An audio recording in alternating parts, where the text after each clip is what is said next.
संत मत धारा आपकी सेवा में प्रस्तुत।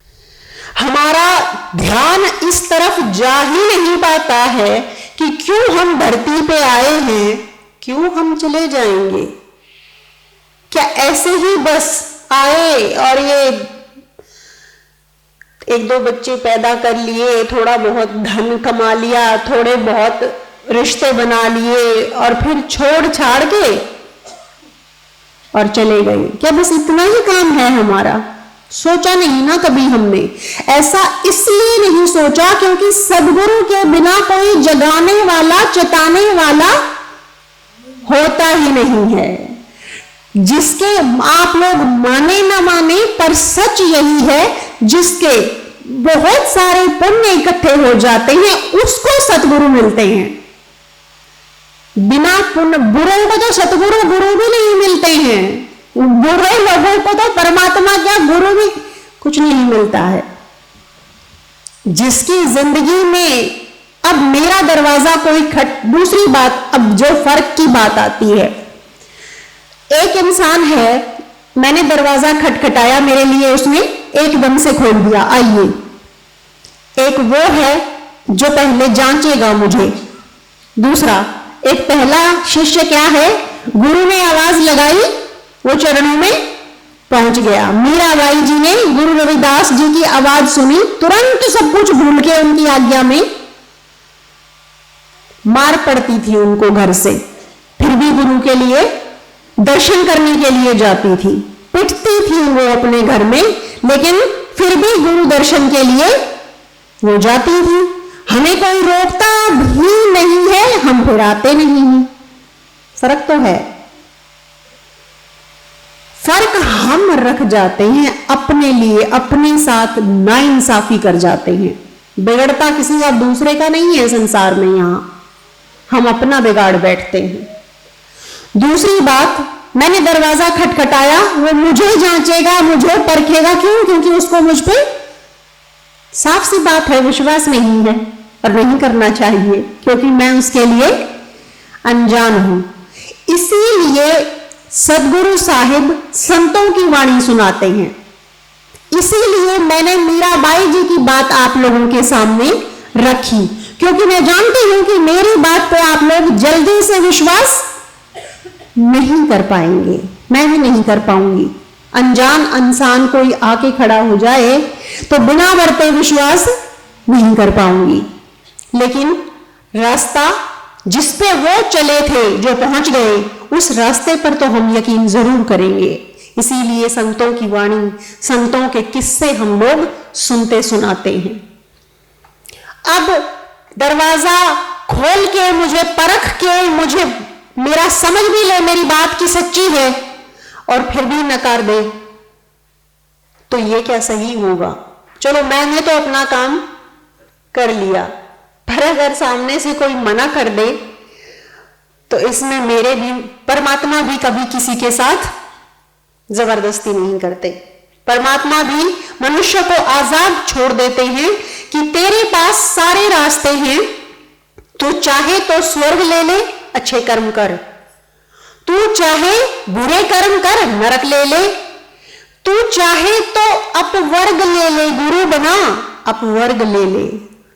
अपवर्ग क्या होता है? जो मीराबाई जी जहां पहुंच गई थी उसे अपवर्ग कहा जाता है, जिसके ऊपर कुछ नहीं है, जहां पे अगर हमने एक बार ईश्वर दर्शन कर लिया, हम वापस नहीं आएंगे, हम लौट कर धरती पर नहीं आएंगे, हम अपने आप को आजाद करवा जाएंगे। आज हम मौत की कैद में हैं, मरेंगे एक दिन पक्का है, और फिर जन्म लेंगे, पता नहीं कहां। क्या पता है कहां?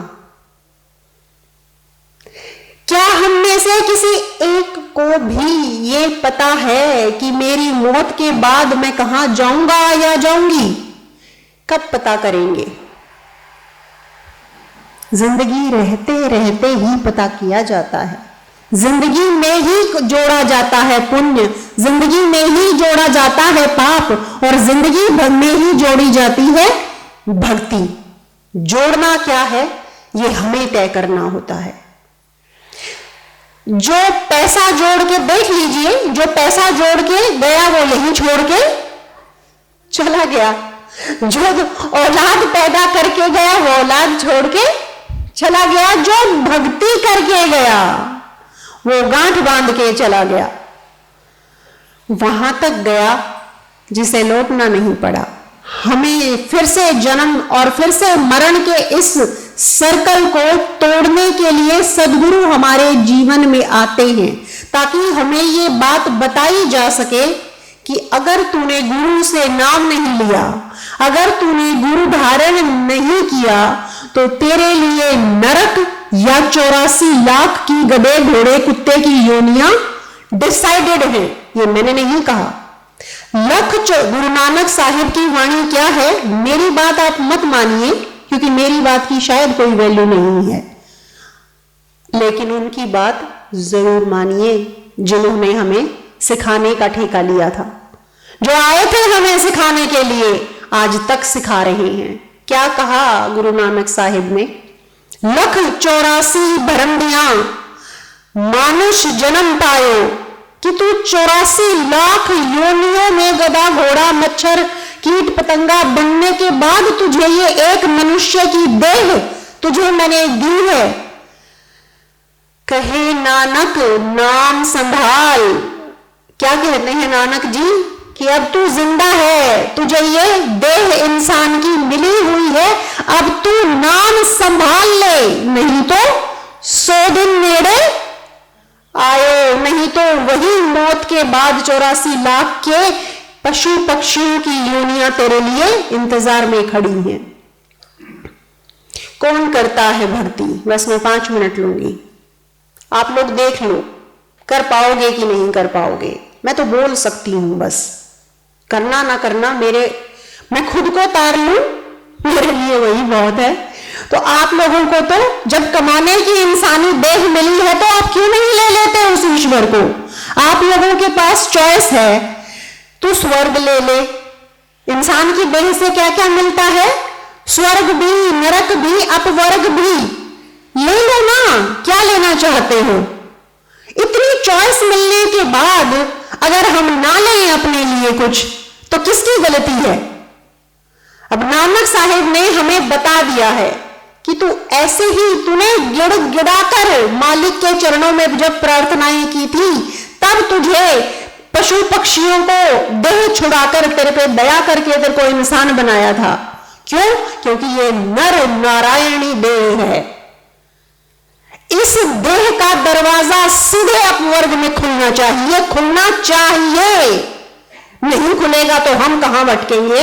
उसका पूरा डायरेक्ट डिटेल देके गए हैं कि तेरे लिए अपवर्ग खुल सकता है, तू जा सकता है अपने आप को जन्म और मरण से मुक्त कराकर, पर कोशिश तुझे करनी होगी। मैं रास्ता दिखा सकता हूं, चलना तुझे होगा। इतनी चॉइस मिलने के बाद भी अगर हम भटक जाते हैं, मेरे ऊपर आप लोगों ने यकीन कर भी लिया और फिर भी ये कह दिया देख लेंगे, मेरा कुछ नहीं जाएगा। गुरु नानक साहिब का भी कुछ नहीं गया था। उन्होंने वाणी लिखी, अगर किसी ने उनकी बात नहीं मानी, भाइयों और बहनों, अगर मैं आज उनकी बात नहीं मान रही तो गुरु नानक साहिब का बिगड़ेगा कुछ नहीं ना। वो तो हमारे लिए बता के गए हैं रास्ता कि तेरे पास 4-5 चॉइस हैं, तू कुछ भी चूज कर ले, जो तेरे में दम है इतना तू ले सकता है। इतना भी बता दिया। तुझे सच्चा गुरु मिल जाए, पता है बहुत जिसके पुण्य होते हैं वो सतगुरु की शरण में आ पाता है। आप लोगों के पुण्यों में कमी नहीं है, कोशिशों में ना रह जाए। पुण्यों में कमी नहीं है, पहुंच तो गए हो वहां तक। अब मैं नल के पास खड़ी रहूं और पानी ना पीऊं तो समझदार है हूं क्या? मैं नल को दोष कैसे दे दूंगी? परमात्मा मुझे गुरु के द्वार तक पहुंचाया, मैं नाम ना लूं, मैं भक्ति ना करूं, क्या परमात्मा को दोष दे दूंगी मैं? परमात्मा अपने पे दोष नहीं लेते हैं, हर इंसान को मौका देते हैं। उन्होंने अपना काम कर दिया, आप सदगुरु तक पहुंचे हो। उन्होंने बहुत बड़ा काम आपके जीवन में कर दिया, आपको सदगुरु शरण तक पहुंचा दिया। हमारी कोशिशों में कमी ना रह जाए, वरना हमें फिर से गधा घोड़ा बनना पड़ेगा। एक बार सोच के देखिए, पेड़ की जिंदगी, आंधी तूफान, खुद को खड़ा करके देखिए धूप में 1 घंटा, बारिश में तूफान में 1 घंटा, और फिर पेड़ की जिंदगी का विचार कीजिए। बनना चाहता है कोई? ये बना देगा वो, अगर हमने गुरु की भक्ति ना की। क्यों? क्योंकि नियम से सृष्टि चलती है। कर्म प्रधान विश्व रचि राखा, जो जस कर्म कर तस फल चाखा। उसने सृष्टि को बनाने से पहले कर्म का विधान, नियम, रूल, कानून बनाया था कि तू जैसा, मैं तेरे साथ गलत करूंगा नहीं, तू जैसा करेगा तुझे मैं वैसा जरूर दूंगा, बढ़ा के दूंगा। देता है वो, हमें लेना आना चाहिए। एक कदम हम उठाते हैं, 100 कदम चल के आता है वो। हम 1 कदम उठाने में जिंदगी बिता देंगे, क्या बिगड़ जाएगा किसी का? जादू की छड़ी नहीं थी मीराबाई जी के पास या रविदास जी के पास, घुमाई और अपवर्ग, ताकत लगा दी, छोड़ दिया सब कुछ। कर सकते हैं हम इतना मादा होना चाहिए उस जीवात्मा में। छोड़ दूंगी सब कुछ, ईश्वर को पाऊंगी। क्यों? क्योंकि ईश्वर को पाके चली जाऊंगी तो मकसद को पा जाऊंगी। जो सब कुछ है, जब मैंने उसको पा लिया तो छूट जाने वाली चीजों का क्या है? छूट ही जाएंगी। एक तो जबरन छुड़वा लेगा, है ना? मौत, यमराज क्या करता है? इंसान मरना नहीं चाहता है, पीट पीट के छुड़वा लेता है।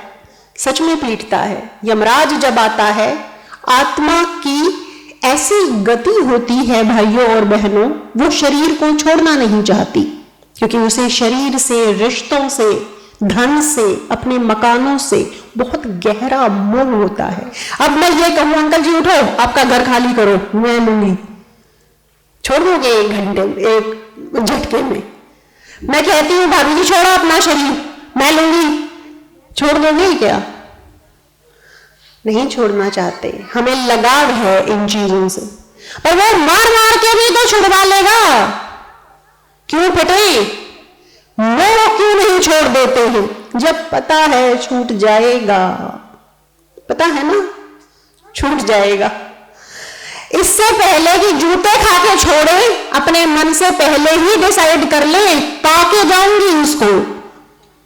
अगर मेरे पास हीरा आ जाए तो मैं लोहे को छोड़ ना दूंगी क्या? है ना?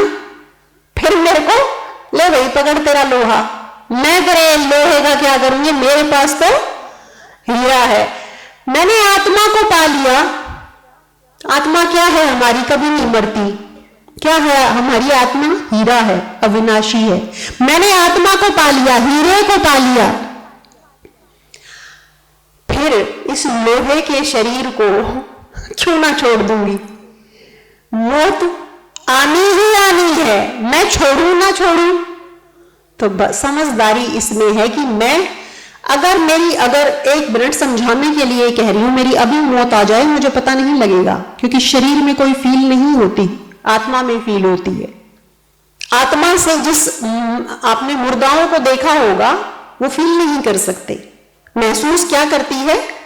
आत्मा करती है। मुझे लगेगा मैं जिंदा हूं, क्योंकि शरीर से तो मुझे फील ही नहीं है, मुझे पता ही नहीं लगेगा मेरी देह है कि नहीं है। ऐसी है देह, और ये हमें इतना कुछ दिलवा भी सकती है। जैसे बिजली है, किसी के घर में आग भी लगा देगी, किसी का खाना भी पका सकती है, किसी का पानी भी गर्म कर देगी, किसी को नुकसान भी दे सकती है ना?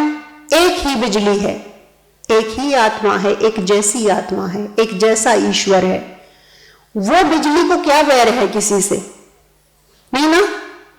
अगर मैं नंगे तार को जाके हाथ लगा दूं, फिर कहूं बिजली में दोष है, तो बिजली तो उसको थोड़ा ही पता है। ईश्वर को नहीं पता है हम क्या कर रहे हैं हमारे साथ। वो तो वही दे देगा भाइयों, जो हमने अपने अंदर कूड़ा जमा कर रखा है। क्यों अपने लिए हम ऐसी चीजें जमा करें जिन्हें छोड़ के एक दिन रोते रोते चले जाएंगे, और जो रोती हुई आत्मा शरीर को छोड़ती है उसे नरक मिलता है।